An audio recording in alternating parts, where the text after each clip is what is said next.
Welcome to the Overlooked Motel, a place where underseen and unappreciated films are given their moment in the spotlight. I'm pleased to be showcasing a seasonal favorite on this installment of the Overlooked Motel. Today's selection is a tense, fast-paced horror thriller with a plucky lead. I'm speaking, of course, of Olly Blackburn's Kristy. Kristy follows college student Justine, played by Haley Bennett of Swallow, as she makes the fateful decision to spend the Thanksgiving holiday alone in her dormitory. The long weekend starts out uneventful enough, but a random encounter with a sinister group of rabble-rousers lands the young woman in a full-on battle for survival. Justine is a smartly scripted and likable protagonist. She attends a prestigious university where most of her classmates appear to have been born with a silver spoon in their mouth.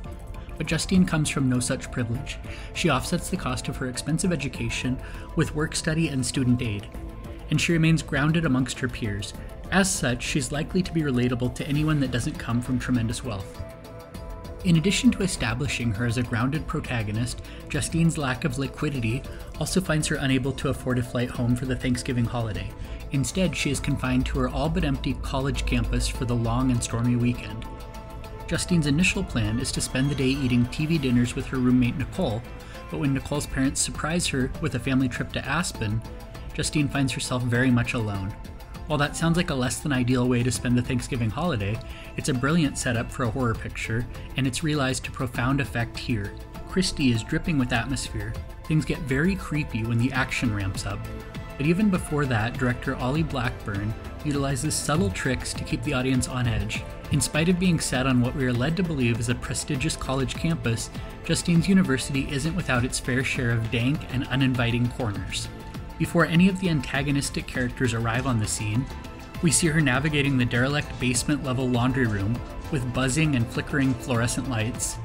And the montage that depicts Justine roaming the campus is complete with multiple shots of her standing alone in long, abandoned corridors, driving home the message that this protagonist is essentially a sitting duck. Matters only escalate when a trio of uninvited visitors ascend upon the desolate campus. From that point on, the film becomes a series of fast-paced chase sequences that barely leave the viewer with time to catch their breath. Another facet that adds to the film's efficacy is the random nature of the violence to which Justine is subjected. She crosses paths with the perpetrators at a gas station and attempts to make a good faith gesture, only to have her kindness met with hostility and violence. There's something inherently frightening about that because there's nearly no way to avoid the type of situation in which Justine finds herself. Plan as we might, one cannot always avoid the brand of random and unforeseen chaos that rains down upon this picture's protagonist. As for why this essential Thanksgiving horror film remains overlooked, it's no great mystery. The flick had a rather anticlimactic release strategy that saw it landing briefly on Netflix with no corresponding physical media release. While it's now available to stream for free via YouTube, Vudu, Tubi, and Freevee, the film still has yet to get the physical media treatment in the States. However, if you're a fan of Kristy and prefer physical media, you can track down a copy of the picture's German DVD release, which should work on any region-free player. That's all for this installment. Thanks for checking into the Overlooked Motel. If you're keen to chat more about underseen and underrated films, feel free to hit me up with your thoughts on Twitter @FunWithHorror.